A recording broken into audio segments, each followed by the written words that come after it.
Hi guys, welcome back to the channel Mr. Singh Education. Welcome to the Indian Polity classes for all the competitive exams. ਜਿਵੇਂ ਕਿ students ਤੁਹਾਨੂੰ ਪਤਾ ਹੀ ਹੈ ਆਪਾਂ ਜਿਹੜਾ ਹੈਗਾ ਸੀ ਫਰਾਈਡੇ ਨੂੰ ਆਪਾਂ ਕਲਾਸਿਸ ਸਟਾਰਟ ਕਰੀਆਂ ਸੀ। ਫਰਾਈਡੇ ਨੂੰ ਆਪਾਂ ਕਲਾਸਿਸ ਸਟਾਰਟ ਕਰੀਆਂ ਸੀ ਇੰਡੀਅਨ ਪੋਲਿਟੀ ਵਾਸਤੇ, ਠੀਕ ਹੈ। Indian polity for all the competitive exams, ਚਾਹੇ ਉਹ ਐਸਐਸਸੀ ਹੈ, ਚਾਹੇ ਪੰਜਾਬ ਦੇ ਐਗਜ਼ਾਮਸ ਹੈਗੇ ਨੇ, ਚਾਹੇ ਕੋਈ ਮਰਜ਼ੀ ਐਗਜ਼ਾਮਸ ਹੈਗੇ ਨੇ, ਆਪਾਂ ਉਹਨਾਂ ਬਾਰੇ ਜਿਹੜੇ ਕਿ ਸਟਾਰਟਿੰਗ ਕੀਤੀ ਸੀ। ਤਾਂ ਆਪਾਂ ਫਸਟ ਕਲਾਸ ਦੇ ਵਿੱਚ ਕੀ ਕੀਤਾ ਸੀ, ਫਸਟ ਕਲਾਸ ਦੇ ਵਿੱਚ ਆਪਾਂ ਸਟਾਰਟ ਕੀਤਾ ਸੀ ਮਤਲਬ ਬੇਸਿਕ ਗੱਲਾਂ ਕੀਤੀਆਂ ਸੀ ਵੀ ਆਪਣਾ ਸੰਵਿਧਾਨ ਕੀ ਹੁੰਦਾ ਹੈ, ਠੀਕ ਹੈ। ਥੋੜ੍ਹੀ ਬਹੁਤੀ ਆਪਾਂ ਗੱਲ ਕੀਤੀ ਸੀ, ਡੈਮੋਕ੍ਰੇਸੀ ਬਾਰੇ ਗੱਲ ਕਰੀ ਸੀ, ਠੀਕ ਹੈ। ਤਾਂ ਉਸ ਤੋਂ ਬਾਅਦ ਆਪਾਂ ਕੀ ਹੈ ਜਿਹੜਾ ਹੈਗਾ ਸੀ ਗੌਰਮੈਂਟ ਦਾ ਸਟਰਕਚਰ, ਜਿਵੇਂ ਸਰਕਾਰ ਕਿਵੇਂ ਹੁੰਦੀ ਹੈ, ਸਰਕਾਰ ਦਾ ਜਿਹੜਾ ਮੁਖੀ ਕੌਣ ਹੁੰਦਾ, ਦੇਸ਼ ਦਾ ਮੁਖੀ ਕੌਣ ਹੁੰਦਾ, ਇਸ ਬਾਰੇ ਆਪਾਂ ਗੱਲ ਕੀਤੀ ਸੀ, ਠੀਕ। ਇਸ ਤੋਂ ਬਾਅਦ ਆਪਾਂ ਗੱਲ ਕਰੀ ਸੀ, ਇਸ ਤੋਂ ਬਾਅਦ ਆਪਾਂ ਥੋੜ੍ਹਾ ਬਹੁਤ ਸਟਰਕਚਰ ਸਮਝ ਕੇ ਲੋਕ ਸਭਾ ਰਾਜ ਸਭਾ ਬਾਰੇ ਗੱਲ ਕੀਤੀ ਸੀ। ਐਂਗਲੋ ਇੰਡੀਅਨ ਜਿਹੜੀ ਪ੍ਰੋਵੀਜ਼ਨ 104th ਅਮੈਂਡਮੈਂਟ ਐਕਟ ਦੇ ਵਿੱਚ ਖਤਮ ਕਰ ਦਿੱਤੀ ਗਈ, ਉਸ ਬਾਰੇ ਆਪਾਂ ਗੱਲ ਕੀਤੀ ਸੀ, ਠੀਕ ਹੈ। ਇਸ ਤੋਂ ਬਾਅਦ ਆਪਾਂ ਕੀ ਜਿਹੜਾ ਹੈਗਾ ਸੈਕਿੰਡ ਲੈਕਚਰ ਦੇ ਵਿੱਚ ਆਪਾਂ ਗੱਲ ਕਰੀ ਸੀ ਰਿਟਨ ਅਤੇ ਅਨਰਿਟਨ, ਲਿਖਤੀ ਅਤੇ ਅਲਿਖਤੀ ਸੰਵਿਧਾਨ ਵਿੱਚ ਅੰਤਰ ਕੀ ਹੁੰਦਾ, ਇਹਦੇ ਵਿੱਚ ਕੀ ਚੀਜ਼ਾਂ ਆਈਆਂ ਜਾਂਦੀਆਂ, ਠੀਕ ਹੈ। ਕਿਤੇ ਜਿਹੜਾ ਹੈਗਾ ਸੰਵਿਧਾਨ ਜਿਹੜਾ ਹੈਗਾ ਪਾਵਰਫੁਲ ਹੁੰਦਾ, ਸੁਪਰੀਮ ਹੁੰਦਾ, ਕਿਤੇ ਕੀ ਹੈ ਜਿਹੜਾ ਹੈਗਾ ਪਾਰਲੀਮੈਂਟ ਸੁਪਰੀਮ ਹੁੰਦੀ, ਇਸ ਬਾਰੇ ਆਪਾਂ ਗੱਲ ਕਰੀ ਸੀ, ਠੀਕ ਹੈ। ਇਸ ਤੋਂ ਬਾਅਦ ਆਪਾਂ ਗੱਲ ਕਰੀ ਸੀ ਜਿਹੜੇ ਅੱਗੇ ਸੀ ਆਪਾਂ ਕੀ ਗੱਲ ਕੀਤੀ ਸੀ ਫੀਚਰਸ ਆਫ ਜਾਂ ਫਿਰ ਸੋਰਸਿਸ ਆਫ ਇੰਡੀਅਨ ਕਨਸਟੀਟਿਊਸ਼ਨ, ਠੀਕ ਹੈ। ਸੋਰਸਿਸ ਮਤਲਬ ਸਰੋਤ, ਕਿੱਥੋਂ ਆਪਾਂ ਜਿਹੜਾ ਹੈਗਾ ਆਪਣਾ ਜਿਹੜਾ ਹੈਗਾ ਸੰਵਿਧਾਨ ਦੇ ਜਿਹੜੇ ਪ੍ਰੋਵੀਜ਼ਨ ਜਿਹੜੀ ਹੈ ਆਪਾਂ ਅਡੋਪਟ ਕੀਤੀਆਂ, ਠੀਕ ਹੈ। ਤਾਂ ਇਸ ਬਾਰੇ ਆਪਾਂ ਗੱਲ ਕਰੀ ਸੀ ਪਹਿਲੇ ਦੋ ਕਲਾਸਿਸ ਦੇ ਵਿੱਚ। ਤਾਂ ਆਪਾਂ ਕੀ ਅੱਜ ਤੀਜੀ ਕਲਾਸ ਹੈ, ਅੱਜ ਤੀਜੀ ਕਲਾਸ ਦੇ ਵਿੱਚ ਮੈਂ ਤੁਹਾਨੂੰ ਕਿਹਾ ਸੀ ਵੈਸੇ ਤਾਂ ਵੀ ਆਪਾਂ ਮੰਡੇ ਨੂੰ ਆਪਾਂ ਕੀ ਕਰਾਂਗੇ, ਪ੍ਰੀਐਂਬਲ ਕਰਾਂਗੇ, ਪ੍ਰਸਤਾਵਨਾ ਕਰਾਂਗੇ। ਪਰ ਸਟੂਡੈਂਟਸ ਇਸ ਤੋਂ ਪਹਿਲਾਂ ਮੈਂ ਇਹ ਵੀ ਚਾਹੁੰਦਾ ਹੈਗਾ ਵੀ ਤੁਹਾਨੂੰ ਕੀ ਹੈ ਜਿਹੜਾ ਹੈਗਾ ਥੋੜ੍ਹੀ ਹਿਸਟੋਰੀਕਲ ਬੈਕਗਰਾਊਂਡ ਕਰਾ ਦਿੱਤੀ ਜਾਏ, ਠੀਕ ਹੈ। ਥੋੜ੍ਹੀ ਹਿਸਟੋਰੀਕਲ ਬੈਕਗਰਾਊਂਡ ਕਰਨ ਨਾਲ ਕੀ ਹੋਏਗਾ, ਆਪਾਂ ਕੀ ਇੱਕ ਟਾਈਮਲਾਈਨ ਬਣ ਜਾਏਗੀ, ਠੀਕ ਹੈ। ਪੋਲਿਟੀ ਨੂੰ ਸਮਝਣਾ ਸੌਖਾ ਹੋ ਜਾਏਗਾ ਵੀ ਕਿਵੇਂ ਆਪਣੇ ਜਿਹੜੇ ਫਰੀਡਮ ਫਾਈਟਰਸ ਨੇ ਸਟਰਗਲ ਕੀਤਾ, ਕਿਵੇਂ ਕੀ ਕੁਛ ਹੋਇਆ, ਠੀਕ ਹੈ। ਇਸ ਬਾਰੇ ਆਪਾਂ ਨੂੰ ਥੋੜ੍ਹੀ ਪੂਰੀ ਜਾਣਕਾਰੀ ਵੀ ਜਿਹੜੀ ਕਿ ਪ੍ਰਾਪਤ ਹੋ ਜਾਏਗੀ, ਠੀਕ ਹੈ। ਤਾਂ ਇਸ ਬਾਰੇ ਜਿਹੜੀ ਹੈਗੀ ਸੀ ਆਪਾਂ ਗੱਲ ਕਰਨੀ ਸੀ, ਠੀਕ ਹੈ। ਤਾਂ ਅੱਜ ਆਪਾਂ ਕੀ ਕਰਾਂਗੇ, ਅੱਜ ਆਪਾਂ ਹਿਸਟੋਰੀਕਲ ਬੈਕਗਰਾਊਂਡ ਕਰ ਲੈਂਦੇ। ਹਿਸਟੋਰੀਕਲ ਬੈਕਗਰਾਊਂਡ ਹੋ ਜਾਏਗੀ ਇੱਕ ਦੋ ਕਲਾਸਿਸ ਦੇ ਵਿੱਚ ਸੰਭਵ ਹੋ ਜਾਏਗੀ। ਥਰਡ ਕਲਾਸ ਦੇ ਵਿੱਚ ਆਪਾਂ ਕੀ ਹੈ ਜਿਹੜਾ ਹੈਗਾ ਵੀ ਮੇਕਿੰਗ ਆਫ ਇੰਡੀਅਨ ਕਨਸਟੀਟਿਊਸ਼ਨ, ਕਿਵੇਂ ਜਿਹੜਾ ਹੈਗਾ ਸੰਵਿਧਾਨ ਨੂੰ ਬਣਾਇਆ ਗਿਆ, ਠੀਕ ਹੈ। ਇਹ ਜਿਹੜੀ ਕਿ 3-4 ਕਲਾਸਿਸ ਇਹ ਹੋਣਗੀਆਂ। ਉਸ ਤੋਂ ਬਾਅਦ ਕੀ ਹੈ ਜਿਹੜਾ ਹੈਗਾ ਆਪਾਂ ਕੀ ਹੈ topic wise fundamental rights, fundamental duties, directive principal of state policy, president, prime minister, ਠੀਕ ਹੈ, ਲੋਕ ਸਭਾ ਸਪੀਕਰ, ਸੈਕਟਰ ਜੋ ਵੀ ਬੋਡੀਜ਼ ਹੈਗੇ ਨੇ ਆਪਾਂ ਜਿਹੜੀ ਹੈ ਹੌਲੀ ਕਵਰ ਕਰਾਂਗੇ। ਤਾਂ ਅੱਜ ਜਿਹੜਾ ਹੈਗਾ ਆਪਾਂ ਕੀ ਸਟਾਰਟ ਕਰਦੇ ਹੈਗੇ ਹਾਂ ਹਿਸਟੋਰੀਕਲ ਬੈਕਗਰਾਊਂਡ ਤੋਂ। ਤਾਂ ਸਭ ਤੋਂ ਪਹਿਲਾਂ ਜਿਹੜਾ ਹੈਗਾ ਆਪਾਂ ਸਟਾਰਟ ਕਰਦੇ ਆਪਣੀ ਕਲਾਸ। ਤਾਂ ਹਿਸਟੋਰੀਕਲ ਬੈਕਗਰਾਊਂਡ ਦੇ ਵਿੱਚ ਸਭ ਤੋਂ ਪਹਿਲਾ ਪੁਆਇੰਟ ਹੈਗਾ ਜਿੱਥੋਂ ਆਪਾਂ ਗੱਲ ਕਰਨੇ ਹੈ, the British came to India in 1600 as traders, ਠੀਕ ਹੈ। ਮਤਲਬ ਕੀ ਕਹਿ ਰਿਹਾ ਜਿਹੜਾ ਹੈਗਾ ਫਸਟ ਪੁਆਇੰਟ ਦੇ ਵਿੱਚ ਮੈਂ ਇਹ ਮੈਂਸ਼ਨ ਕੀਤਾ ਹੈ ਵੀ ਬ੍ਰਿਟਿਸ਼ ਜਿਹੜੇ ਹੈਗੇ ਸੀ, ਮਤਲਬ ਕਿ ਜਿਹੜੇ ਬ੍ਰਿਟਿਸ਼ ਹੈਗੇ ਸੀ ਉਹ ਲੋਕ ਕੀ ਹੈਗੇ ਸੀ ਕਿ ਇੰਡੀਆ ਦੇ ਵਿੱਚ ਭਾਰਤ ਦੇ ਵਿੱਚ ਆਏ 1600 ਈਸਵੀ ਦੇ ਵਿੱਚ ਟ੍ਰੇਡਰ ਦੇ ਵਜੋਂ। ਟ੍ਰੇਡਰਸ ਕੀ ਹੁੰਦਾ, ਵਪਾਰੀ ਹੁੰਦੇ ਨੇ, ਠੀਕ ਹੈ। ਵਪਾਰ ਕਰਨ ਦੇ ਵਜੋਂ ਕੀ ਉਹ ਜਿਹੜੇ ਹੈਗੇ ਸੀ ਆਪਣੇ ਭਾਰਤ ਦੇ ਵਿੱਚ ਜਿਹੜੇ ਹੈਗੇ ਸੀ ਮਤਲਬ ਕਿ ਐਂਟਰ ਹੋਏ ਸੀ, ਠੀਕ ਹੈ, in the form of East India company, ਠੀਕ ਹੈ। ਈਸਟ ਇੰਡੀਆ ਕੰਪਨੀ ਹੈਗੀ ਸੀ ਜਿਹੜੀ ਕਿ ਇੱਥੇ ਟ੍ਰੇਡ ਕਰਦੀ ਸੀ, ਅਤੇ ਇੱਥੇ ਟ੍ਰੇਡ ਕਰਕੇ ਜਿਹੜੀ ਹੈਗੀ ਸੀ ਜਿਹੜਾ ਰੈਵਨਿਊ ਜਨਰੇਟ ਹੁੰਦਾ ਸੀ ਉਹ ਕੀ ਹੈ ਬੈਕ ਕਿਤੇ ਭੇਜਦੇ ਸੀ ਬ੍ਰਿਟੇਨ ਦੇ ਵਿੱਚ, ਠੀਕ ਹੈ। ਬ੍ਰਿਟਿਸ਼ਰਸ ਨੂੰ ਕੀ ਜਿਹੜਾ ਹੈਗਾ ਰੈਵਨਿਊ ਜਿਹੜਾ ਜੋ ਵੀ ਪੈਸਾ ਜੋ ਵੀ ਕੁਛ ਹੁੰਦਾ ਸੀ ਅਰਨਿੰਗ ਹੁੰਦੀ ਸੀ ਉਹ ਸਾਰੇ ਕੁਛ ਕੀ ਹੈ ਜਿਹੜਾ ਹੈਗਾ ਸੀ ਆਪਣੀ ਉੱਥੋਂ ਦੀ ਸਰਕਾਰ ਨੂੰ, ਠੀਕ ਹੈ, ਉੱਥੋਂ ਸਰਕਾਰ ਨੂੰ ਭੇਜਦੀ ਸੀ। Which had the exclusive rights by queen Elizabeth first, ਠੀਕ ਹੈ। ਤਾਂ ਉਹਨਾਂ ਕੀ ਕੁਈਨ ਐਲਿਜ਼ਾਬੈਥ ਫਸਟ ਤੋਂ ਕੀ ਜਿਹੜੇ ਹੈਗੇ ਸੀ ਐਕਸਕਲੂਸਿਵ ਰਾਈਟਸ, ਮਤਲਬ ਕਿ ਵਪਾਰੀ ਦੇ ਤੌਰ 'ਤੇ ਵਪਾਰਕ ਤੌਰ 'ਤੇ ਕੀ ਜਿਹੜੇ ਸਾਰੇ ਜੋ ਵੀ ਜਿਹੜੇ ਹੈਗੇ ਸੀ ਉਹਨਾਂ ਨੇ ਅਧਿਕਾਰ ਪ੍ਰਾਪਤ ਕੀਤੇ ਸੀ ਉਹ ਉੱਥੋਂ ਕੀਤੇ ਸੀ, ਠੀਕ ਹੈ। ਅੱਗੇ ਆਪਾਂ ਸੈਕਿੰਡ ਪੁਆਇੰਟ ਵੱਲ ਵੱਧਦੇ ਹਾਂ। ਸੈਕਿੰਡ ਪੁਆਇੰਟ ਦੇ ਵਿੱਚ ਉਹਨਾਂ ਨੇ ਇਹ ਗੱਲ ਕੀਤੀ ਹੈ ਇਨ 1765 1765 ਦੇ ਵਿੱਚ ਦ ਕੰਪਨੀ ਵਿਚ ਸਟਿਲ ਨਾਓ ਹੈਡ ਪਿਓਰਲੀ ਟ੍ਰੇਡਿੰਗ ਫੰਕਸ਼ਨਸ ਓਬਟੇਨ ਦ ਦੀਵਾਨੀ, ਠੀਕ ਹੈ, ਆਫ ਬੰਗਾਲ, ਬਿਹਾਰ ਐਂਡ ਉੜੀਸਾ, ਠੀਕ ਹੈ। ਮਤਲਬ ਕੀ ਹੈ ਇਹਦਾ ਮਤਲਬ ਇਹ ਕਹਿ ਰਿਹਾ ਇੱਥੇ ਪੁਆਇੰਟ ਇਹ ਗੱਲ ਕਰਦਾ ਹੈ ਦ ਕੰਪਨੀ ਵਿਚ ਸਟਿਲ ਨਾਓ, ਮਤਲਬ ਕਿ ਹੁਣ ਤੱਕ ਜਿਹੜੇ ਹੈਗੇ ਸੀ 1765 ਤੱਕ ਕੀ ਹੈਗਾ ਸੀ ਜਿਹੜੇ ਹੈਗੇ ਸੀ ਕੰਪਨੀ ਕੀ ਪਿਓਰਲੀ ਜਿਹੜੀ ਕਿ ਟ੍ਰੇਡਿੰਗ ਫੰਕਸ਼ਨਸ ਕਰ ਰਹੀ, ਮਤਲਬ ਕਿ ਵਪਾਰਕ ਤੌਰ 'ਤੇ ਕੰਮ ਕਰ ਰਹੀ ਸੀ। ਹੁਣ ਕੀ ਉਹਨਾਂ ਨੂੰ ਕੀ ਦੀਵਾਨੀ ਰਾਈਟਸ ਮਿਲ ਚੁੱਕੇ ਸੀ। ਦੀਵਾਨੀ ਰਾਈਟਸ ਉਹ ਰਾਈਟਸ ਹੁੰਦੇ ਨੇ ਜਿੱਥੇ ਕੀ ਹੁੰਦਾ ਵੀ ਉਹ ਕੀ ਹੈ ਰੈਵਨਿਊ ਜਨਰੇਸ਼ਨ, ਠੀਕ ਹੈ, ਜੋ ਵੀ ਪੈਸਾ ਇਕੱਠਾ ਹੁੰਦਾ ਉਸ ਬਾਰੇ ਗੱਲ ਕਰਦੇ, ਮਤਲਬ ਜੋ ਵੀ ਪੈਸਾ ਹੋਇਆ ਸਿਵਲ ਸਰਵਿਸਿਜ਼ ਦੇ ਵਿੱਚ ਜੋ ਕੰਮ ਹੁੰਦੇ ਸਿਵਲ ਦੇ ਵਿੱਚ, ਮਤਲਬ ਕਿ ਕੀ ਲੋਕ ਕਰ ਰਹੇ ਨੇ ਕਿਵੇਂ ਇਹ ਸਾਰਿਆਂ ਦੇ ਵਿੱਚ ਕੀ ਉਹਨਾਂ ਨੂੰ ਕੀ ਜਿਹੜੇ ਕਿ ਰਾਈਟਸ ਦੇ ਦਿੱਤੇ ਗਏ ਵੀ ਉਹ ਜਿਹੜੇ ਹੈਗੇ ਨੇ ਇੱਥੇ ਜੋ ਵੀ ਜੁਰਿਸਡਿਕਸ਼ਨ ਕਰਨਾ ਚਾਹੁੰਦੇ ਕਰ ਸਕਦੇ ਨੇ, ਠੀਕ ਹੈ। ਤਾਂ ਇਹ ਜਿਹੜੇ ਦੀਵਾਨੀ ਰਾਈਟਸ ਦਿੱਤੇ ਕਿਸ ਪਰਸਨ ਨੇ ਸੀ, ਤਾਂ ਕੁਐਸਚਨ ਇਹ ਵੀ ਬਣ ਸਕਦਾ ਐਸਐਸਸੀ ਦੇ ਵਿੱਚ ਖਾਸ ਕਰਕੇ ਬਣ ਸਕਦਾ ਜਿਹੜੇ ਹੈਗੇ ਸੀ ਦੀਵਾਨੀ ਰਾਈਟਸ ਕਿਸ ਨੇ ਦਿੱਤੇ, ਤਾਂ ਕਿ ਕਿਸ ਨੇ ਦਿੱਤੇ ਸੀ ਉਹ ਆਪਾਂ ਗੱਲ ਕਰ ਲੈਂਦੇ। ਦ ਮੁਗਲ ਐਂਪਰਰ ਸ਼ਾਹ ਆਲਮ, ਠੀਕ ਹੈ। The Mughal emperor Shah Alam granted Deewani rights. ठीक है, दीवानी मतलब कि एक दीवानी एक टर्म हैगी है, ठीक है, ਜਿਹੜੀ ਤੁਹਾਨੂੰ ਅੱਗੇ ਸਮਝਾ ਦਿੱਤੀ ਹੈ ਨੋਟਸ ਦੇ ਵਿੱਚ ਵੀ ਮੈਂ ਕੀ ਮੈਂਸ਼ਨ ਕੀਤਾ ਹੋਇਆ ਬ੍ਰੈਕਟ ਦੇ ਵਿੱਚ, the Diwani to the company after its victory in the battle of Buxar. ਠੀਕ ਹੈ, ਬੈਟਲ ਆਫ ਬਕਸਰ ਮਤਲਬ ਕਿ ਬਕਸਰ ਦੇ ਯੁੱਧ ਤੋਂ ਬਾਅਦ ਕੀ 1764 ਦੇ ਵਿੱਚ ਉਹਨਾਂ ਨੇ ਕੀ ਹੈ ਸ਼ਾਹ ਆਲਮ ਨੇ ਜਿੱਤ ਪ੍ਰਾਪਤ ਕੀਤੀ, ਤੇ ਇਸ ਤੋਂ ਬਾਅਦ ਕੀ ਉਹਨਾਂ ਨੇ ਕੀ ਹੈ ਜਿਹੜਾ ਬ੍ਰਿਟਿਸ਼ ਈਸਟ ਇੰਡੀਆ ਕੰਪਨੀ ਨੂੰ ਕੀ ਹੈਗਾ ਸੀ ਟ੍ਰੇਡਿੰਗ ਰਾਈਟਸ ਦੇ ਦਿੱਤੇ ਗਏ। ਠੀਕ ਹੈ, ਤਾਂ ਟ੍ਰੇਡਿੰਗ ਰਾਈਟਸ ਦਿੱਤੇ ਗਏ ਤਾਂ ਉਹਨਾਂ ਨੂੰ ਫਿਰ ਮਤਲਬ ਕੀ ਹੈ ਉਹਨਾਂ ਨੂੰ ਪੂਰੇ ਅਧਿਕਾਰ trading rights as well Diwani rights ਜਿਹੜੇ ਉਹਨਾਂ ਨੂੰ ਦੇ ਦਿੱਤੇ ਗਏ, ਜਿਨ੍ਹਾਂ ਕਰਕੇ ਕੀ ਹੋਇਆ ਸੀ ਮਤਲਬ ਕੀ ਨਾ ਵੀ ਉਹਨਾਂ ਨੂੰ ਫਿਰ ਵੀ ਇਹ ਹੋ ਗਿਆ ਵੀ ਹੁਣ ਚੱਲ ਠੀਕ ਹੈ ਵੀ ਸਾਨੂੰ ਜਿਹੜੇ ਕਿ ਦੀਵਾਨੀ ਰਾਈਟਸ ਹੈਗੇ ਨੇ ਮਤਲਬ ਆਪਾਂ ਸਿਵਲ ਅਫੇਅਰਸ ਦੇ ਵਿੱਚ ਸਿਵਲ ਅਫੇਅਰਸ ਦੇ ਵਿੱਚ ਵੀ ਆਪਾਂ ਕੀ ਦਖਲਅੰਦਾਜ਼ੀ ਦੇ ਸਕਦੇ। ਤਾਂ ਹੁਣ ਇਸ ਤੋਂ ਬਾਅਦ ਕੀ ਹੋਇਆ ਆਪਾਂ ਜਿਹੜਾ ਹੈਗਾ ਫੋਰਥ ਪੁਆਇੰਟ ਦੀ ਗੱਲ ਕਰਨੇ ਆ। ਇਨ 1858 in the wake of the spy meeting, ठीक है, the British crown assumed the direct responsibility for the governance of India। ਤਾਂ ਕਿ ਇਹ 1858 1858 ਦੇ ਵਿੱਚ ਕੀ ਹੋਇਆ ਸਪਾਈ ਮੀਟਿੰਗ ਹੋਈ। ਸਪਾਈ ਮੀਟਿੰਗ ਉਹ ਹੁੰਦਾ ਮਤਲਬ ਕੀ ਹੈ ਨਾ ਵੀ ਇਹ ਜਦੋਂ ਪਹਿਲਾਂ ਕੀ ਹੋਇਆ ਸੀ ਕਿ ਜਿਹੜਾ ਹੈਗਾ ਸੀ ਨਾ ਕੰਪਨੀ ਜਿਹੜੀ ਹੈਗੀ ਸੀ ਕੀ ਹੈ ਆਦੇ ਜਿਹੜੇ ਹੈਗੇ ਸੀ ਕੰਮ ਜਿਹੜੀ ਹੈਗੀ ਸਹੀ ਤਰੀਕੇ ਨਾਲ ਨਹੀਂ ਕਰ ਰਹੀ ਸੀ as according to British parliament. ਠੀਕ ਹੈ, ਬ੍ਰਿਟਿਸ਼ ਪਾਰਲੀਮੈਂਟ ਨੂੰ ਕੀ ਹੈਗਾ ਸੀ ਸਹੀ ਰਿਪੋਰਟਸ ਨਹੀਂ ਮਿਲ ਰਹੀਆਂ ਸੀ, ਰਿਪੋਰਟਸ ਹੁਣ ਦੇਰੀ ਨਾਲ ਮਿਲ ਰਹੀਆਂ ਸੀ, ਜਿਵੇਂ ਜਿਵੇਂ ਬ੍ਰਿਟਿਸ਼ ਪਾਰਲੀਮੈਂਟ ਕਹਿੰਦੀ ਸੀ ਉਹ ਹੁੰਦਾ ਨਹੀਂ ਸੀ, ਰੈਵਨਿਊ ਜਨਰੇਟ ਹੁੰਦਾ ਸੀ, ਉਹਦੇ ਵਿੱਚ ਵੀ ਕੀ ਕਰਪਸ਼ਨ ਹੁੰਦੀ ਸੀ। ਇਸ ਕਰਕੇ ਕੀ ਹੋਇਆ ਕਿ ਉਹਨਾਂ ਨੇ ਕੀ ਜਿਹੜਾ ਹੈਗਾ 1858 ਦੇ ਵਿੱਚ ਕੀ ਹੈ ਜਿਹੜਾ ਹੈਗਾ ਸੀ ਕੰਪਨੀ ਦੇ ਸਾਰੇ ਅਧਿਕਾਰ ਖਤਮ ਕਰਕੇ ਕੀ ਹੈ ਆਦਾ ਡਾਇਰੈਕਟ ਜਿਹੜਾ ਹੈਗਾ ਸੀ ਆਦਾ ਬ੍ਰਿਟਿਸ਼ ਕਰਾਊਨ ਜਿਹੜਾ ਹੈਗਾ ਆਦਾ ਜਿਹੜਾ ਹੈਗਾ ਸਿੱਧੇ ਤੌਰ 'ਤੇ ਜਿਹੜਾ ਹੈਗਾ ਸੀ ਉਹਨਾਂ ਨੇ ਰੂਲ ਕਰਨਾ ਸਟਾਰਟ ਕਰ ਦਿੱਤਾ ਸੀ ਭਾਰਤ 'ਤੇ 1858 ਤੋਂ ਬਾਅਦ। ਠੀਕ ਹੈ, ਤਾਂ ਕੀ ਹੈ ਇਸ ਤੋਂ ਬਾਅਦ ਕੀ ਹੋਇਆ ਜਿਹੜਾ ਕਰਾਊਨ ਰੂਲ ਦੀ ਗੱਲ ਆਪਾਂ ਕਰਦੇ ਪਏ ਜਿਹੜਾ 1858 ਤੋਂ ਬਾਅਦ ਜਿਹੜਾ ਹੈਗਾ ਸੀ ਰੂਲ ਸਟਾਰਟ ਹੋਇਆ ਕਰਾਊਨ ਰੂਲ ਡਾਇਰੈਕਟ ਰੂਲ ਜਿਹੜਾ ਬ੍ਰਿਟੇਨ ਦਾ ਉਹ ਕੀ this rule continued until India was granted independence on August 15 1947। ਮਤਲਬ ਕੀ ਹੈ ਵੀ ਜਿਹੜਾ ਹੈਗਾ ਸੀ ਕਰਾਊਨ ਰੂਲ ਜਿਹੜਾ ਹੈਗਾ ਸੀ ਸ਼ੁਰੂਆਤ ਹੋਈ ਡਾਇਰੈਕਟ ਰੂਲ ਜਿਹੜਾ ਹੈਗਾ ਸੀ ਬ੍ਰਿਟੇਨ ਨੇ ਸਟਾਰਟ ਕਰਨਾ ਸ਼ੁਰੂ ਕੀਤਾ ਭਾਰਤ 'ਤੇ। ਉਹ ਕਦੋਂ ਤੱਕ ਜਾਰੀ ਰਿਹਾ ਉਹ ਰਿਹਾ 15 ਅਗਸਤ 1947 ਤੱਕ ਇਹ ਲਗਾਤਾਰ ਜਾਰੀ ਰਿਹਾ। ਠੀਕ ਹੈ, ਤਾਂ ਹੁਣ ਆਪਾਂ ਅੱਗੇ ਕੀ ਹੈ ਸਟਾਰਟ ਕਰਦੇ ਆਪਣਾ ਜਿਹੜਾ ਹੈਗਾ ਐਕਟ ਸਟਾਰਟ ਕਰਦੇ ਕੰਪਨੀ ਰੂਲ। ਠੀਕ ਹੈ, ਕੰਪਨੀ ਰੂਲ ਜਿਹੜਾ ਇੱਕ ਸਟਾਰਟ ਹੋਇਆ ਉਹ ਹੋਇਆ 1773 ਈਸਵੀ ਤੋਂ ਲੈ ਕੇ 1858 ਈਸਵੀ ਤੱਕ ਹੀ ਇਹ ਕੰਪਨੀ ਰੂਲ ਜਿਹੜਾ ਹੈਗਾ ਸੀ ਨੇ ਜਿਹੜਾ ਹੈਗਾ ਸੀ ਇੱਕ ਈਸਟ ਇੰਡੀਆ ਕੰਪਨੀ ਕੀ ਹੈ ਭਾਰਤ 'ਤੇ ਰੂਲ ਕੀਤਾ। ਠੀਕ ਹੈ, ਤਾਂ ਇਹਦਾ ਜਿਹੜਾ ਫਸਟ ਪੁਆਇੰਟ ਹੈਗਾ ਫਸਟ ਪੁਆਇੰਟ ਬਾਰੇ ਆਪਾਂ ਗੱਲ ਕਰਦੇ ਹਾਂ। ਫਸਟ ਪੁਆਇੰਟ ਕੀ ਕਹਿੰਦਾ ਹੈਗਾ it was the first step taken by the British government to control and regulate the affairs of East India company in India. ਠੀਕ ਹੈ, ਤਾਂ ਕੀ ਕਹਿੰਦੇ ਨੇ ਇਹ ਕੀ ਹੈਗਾ ਸੀ ਮਤਲਬ ਕਿ ਬ੍ਰਿਟਿਸ਼ ਗਵਰਨਮੈਂਟ ਦਾ ਜਿਹੜਾ ਸਭ ਤੋਂ ਪਹਿਲਾ ਸਟੈਪ ਹੈਗਾ ਸੀ ਵੀ ਜਿਹੜਾ ਹੈਗਾ ਸੀ ਕੰਪਨੀ ਜਿਹੜਾ ਹੈਗਾ ਕੰਪਨੀ ਨੂੰ ਇੱਥੇ ਐਸਟੈਬਲਿਸ਼ ਕਰਨਾ ਅਤੇ ਉਸ ਤੋਂ ਬਾਅਦ ਕੀ ਉਹਨਾਂ ਨੂੰ ਕੀ ਉਹਨਾਂ ਦੇ ਜਿਹੜੇ ਰੈਗੂਲੇਟਿੰਗ ਐਕਟ ਲਿਆਉਣਾ। ਠੀਕ ਹੈ, ਤਾਂ ਬ੍ਰਿਟਿਸ਼ ਗਵਰਨਮੈਂਟ ਦਾ ਸਭ ਤੋਂ ਪਹਿਲਾਂ ਜਿਹੜਾ ਹੈਗਾ ਸੀ ਰੈਗੂਲੇਟ ਕਰਨਾ ਮਤਲਬ ਉਹਨਾਂ ਨੂੰ ਕੀ ਰੈਗੂਲੇਟ ਕਰਨਾ ਕਿਵੇਂ ਉਹ ਵਰਕ ਕਰਨਗੇ। ਤਾਂ ਸਭ ਤੋਂ ਪਹਿਲਾ ਸਟੈਪ ਹੈਗਾ ਸੀ affairs of East India company in India. ਠੀਕ ਹੈ, ਵੀ ਉਹ ਕਿਵੇਂ ਕੀ ਕੁਛ ਕਰੇਗੀ। ਠੀਕ ਹੈ, ਦਾ ਸੈਕਿੰਡ ਪੁਆਇੰਟ ਦੀ ਗੱਲ ਆਪਾਂ ਕਰੀਏ ਤਾਂ ਸੈਕਿੰਡ ਦੇ ਵਿੱਚ ਕੀ ਕਹਿੰਦਾ the first time it recognised political and administrative functions of the company. ਠੀਕ ਹੈ, ਤਾਂ ਉਹਨਾਂ ਕੀ ਰਿਕੋਗਨਾਈਜ਼ ਕੀਤਾ ਸੀ ਵੀ ਹੁਣ ਕੀ ਹੈ ਪੋਲੀਟੀਕਲ ਅਤੇ ਐਡਮਿਨਿਸਟ੍ਰੇਟਿਵ ਮਤਲਬ ਕਿ ਪੋਲੀਟੀਕਲ ਰਾਜਨੀਤਿਕ ਦੇ ਜਿਹੜੇ ਹੈਗੇ ਸੀ ਉਹ ਕੀ ਆਪਾਂ ਕੀ ਕਰੀਏ ਵੀ ਜਿਹੜੇ ਹੈਗੇ ਰਾਜਨੀਤਿਕ ਤੌਰ 'ਤੇ ਉਹ ਕੀ ਕੁਛ ਕਰਨਗੇ ਕਿਵੇਂ ਕਰਨਗੇ। ਠੀਕ ਹੈ, ਅਤੇ ਐਡਮਿਨਿਸਟ੍ਰੇਸ਼ਨ ਮਤਲਬ ਕਿ ਰਾਜ ਨੂੰ ਮਤਲਬ ਦੇਸ਼ ਨੂੰ ਕਿਵੇਂ ਚਲਾਉਣਗੇ ਮਤਲਬ ਇਸ ਬਾਰੇ ਕੀ ਉਹਨਾਂ ਨੇ ਜਿਹੜੀ ਇਸ ਇੱਥੇ ਗੱਲ ਕੀਤੀ ਸੀ ਐਡਮਿਨਿਸਟ੍ਰੇਟਿਵ ਫੰਕਸ਼ਨਸ ਬਾਰੇ ਫਸਟ ਟਾਈਮ ਬ੍ਰਿਟਿਸ਼ ਗਵਰਨਮੈਂਟ ਨੇ। ਅੱਗੇ ਥਰਡ ਪੁਆਇੰਟ ਦੀ ਗੱਲ ਕਰੀਏ ਤਾਂ it laid the foundation of central administration in India.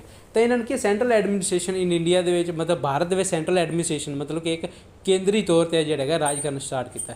ਪਹਿਲਾਂ ਕੀ ਹੈਗਾ ਸੀ ਪਹਿਲਾਂ ਹੈਗਾ ਸੀ ਮਤਲਬ ਕੀ ਹੈ ਬੰਗਾਲ, ਠੀਕ ਹੈ, ਮਰਾਠਾ ਅਤੇ ਆਪਣੇ ਮਦਰਾਸ ਜਿਹੜੀ ਪ੍ਰੋਵਿੰਸ ਹੈਗੀ ਸੀ ਇਹ ਸਾਰੇ ਕੀ ਹੈਗੇ ਸੀ ਮਤਲਬ ਇਹਨਾਂ ਦੇ ਆਪਸ ਵਿੱਚ ਲੜਦੇ ਰਹਿੰਦੇ ਸੀ।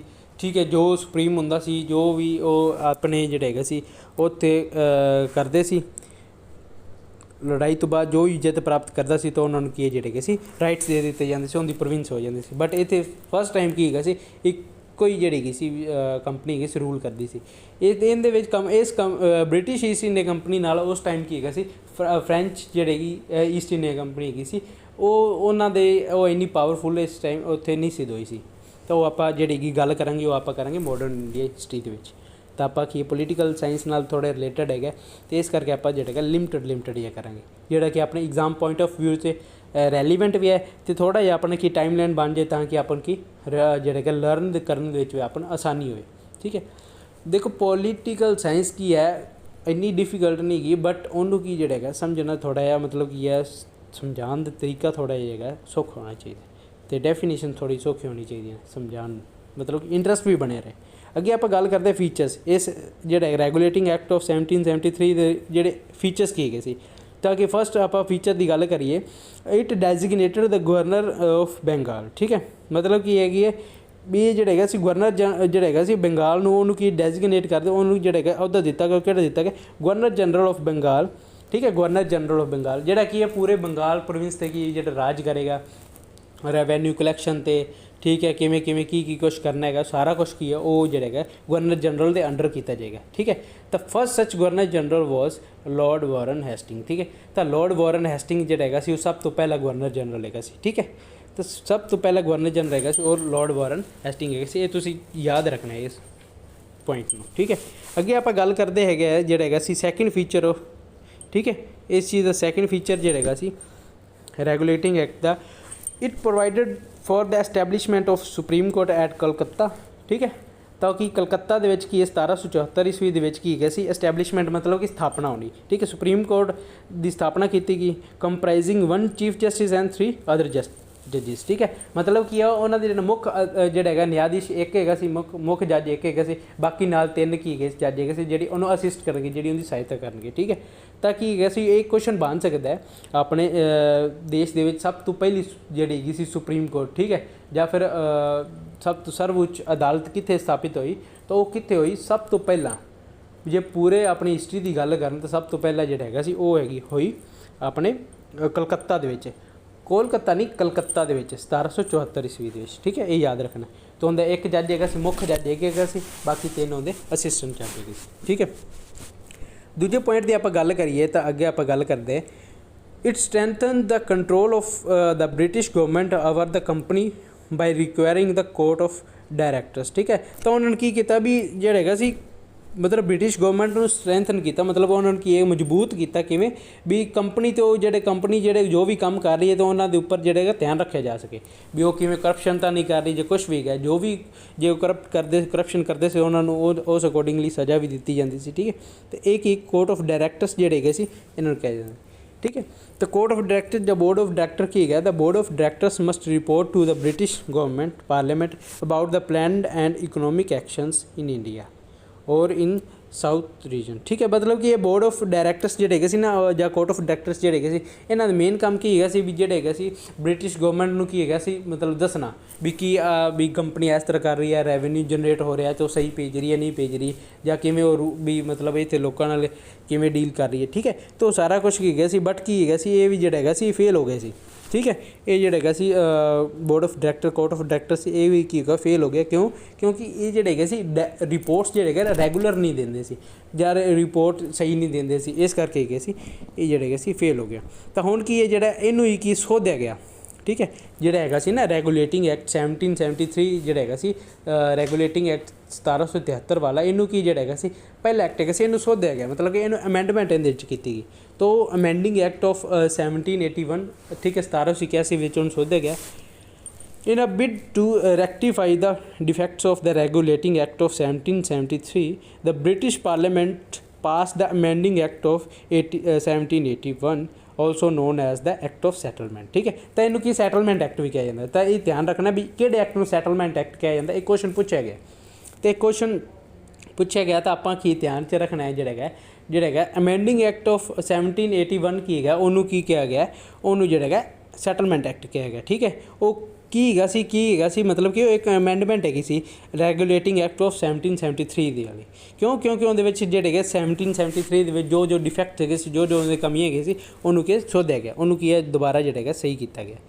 ਤਾਂ ਜਿਹੜਾ ਹੈਗਾ ਫਸਟ ਫੀਚਰ ਹੈਗਾ ਇਸ ਜਿਹੜਾ ਹੈਗਾ ਸੀ ਅਮੈਂਡਿੰਗ ਐਕਟ 1781 ਦਾ ਉਹ ਹੈਗਾ it excluded the revenue matters and the matters arising in the collection of revenue from the jurisdiction of revenue from the jurisdiction of the supreme court. ठीक है, मतलब की कहता है भी उन्होंने की एक्सक्लूड मतलब कि कट दिता बाहर किया गया। ठीक है, किहड़े किहड़े इन्होंने दो जिहड़े कि मैटर्स बाहर कड्ढे, जिहड़े कि एक रेवेन्यू जनरेशन। ठीक है, जो भी रेवेन्यू जनरेट होंदा वो की है उनका केस जिहड़ा सुप्रीम कोर्ट दे विच नहीं आएगा, क्योंकि की है हौली हौली लोड वधदा गया सुप्रीम कोर्ट ते। ठीक है, भी उन्होंने कोल काम होर ज़्यादा है सी, बर्डन उन्होंने ते वधदा गया। ठीक है, तो दूसरा की है सी arising matters arising in the collection of revenue. ठीक है, मतलब कि एक तक की है सी मतलब कि भी रेवेन्यू मैटर इत्थे नहीं लैंदे, एक तक कलैक्शन ऑफ रेवेन्यू मतलब कि कलैक्शन दे विच कोई प्रॉब्लम हैगी तां जेकर रेवेन्यू ਜਿਹੜੇ मैटर है मतलब कि करप्शन हो रही है उनके तो वो भी मैटर की है ज्यूरिसडिक्शन नहीं लियाते जाएंगे कहते सुप्रीम कोर्ट की। तो ये सब तो पहले है। सैकेंड वो गल करते हैं it provided that the supreme court was to have jurisdiction over all the inhabitants of Calcutta. ठीक है, मतलब कि ये जोड़े है ना वो कह रहे हैं भी उन्होंने प्रोवाइड किया supreme court to have jurisdiction, मतलब कि सुप्रीम कोर्ट की ज्यूरिसडिक्ट करेगी ਜਿਹੜੇ कलकत्ता ਦੇ ਵਿੱਚ ਲੋਕ ਰਹਿ ਰਹੇ ਨੇ ਉਹ ਸਾਰਿਆਂ ਤੇ ਕੀ ਜਿਹੜਾ ਸੁप्रीम कोर्ट ਜਿਹੜਾ ਉਹਨਾਂ ਦੇ ਰੈਗੂਲੇਟ ਕਰੇਗੀ ਉਹਨਾਂ ਨੂੰ। ਠੀਕ ਹੈ, it also required the court to administer the personal law of the defendants, that is Hindu were to be tried according to the Hindu law and Muslim were to be tried according to the ਮੁਹੰਮਦੀਨ ਲੋ। ਠੀਕ ਹੈ, मतलब ਕੀ ਹੈ ਇੱਕ ਤਾਂ ਉਹਨਾਂ ਨੇ ਕੀਤਾ ਵੀ ਕਲਕੱਤਾ ਦੇ ਸਾਰੇ ਕਲਕੱਤਾ ਦੇ ਕੀ ਸੁਪਰੀਮ ਕੋਰਟ ਆਪਦੇ ਫੈਸਲੇ ਸੁਣਾ ਸਕਦੀ।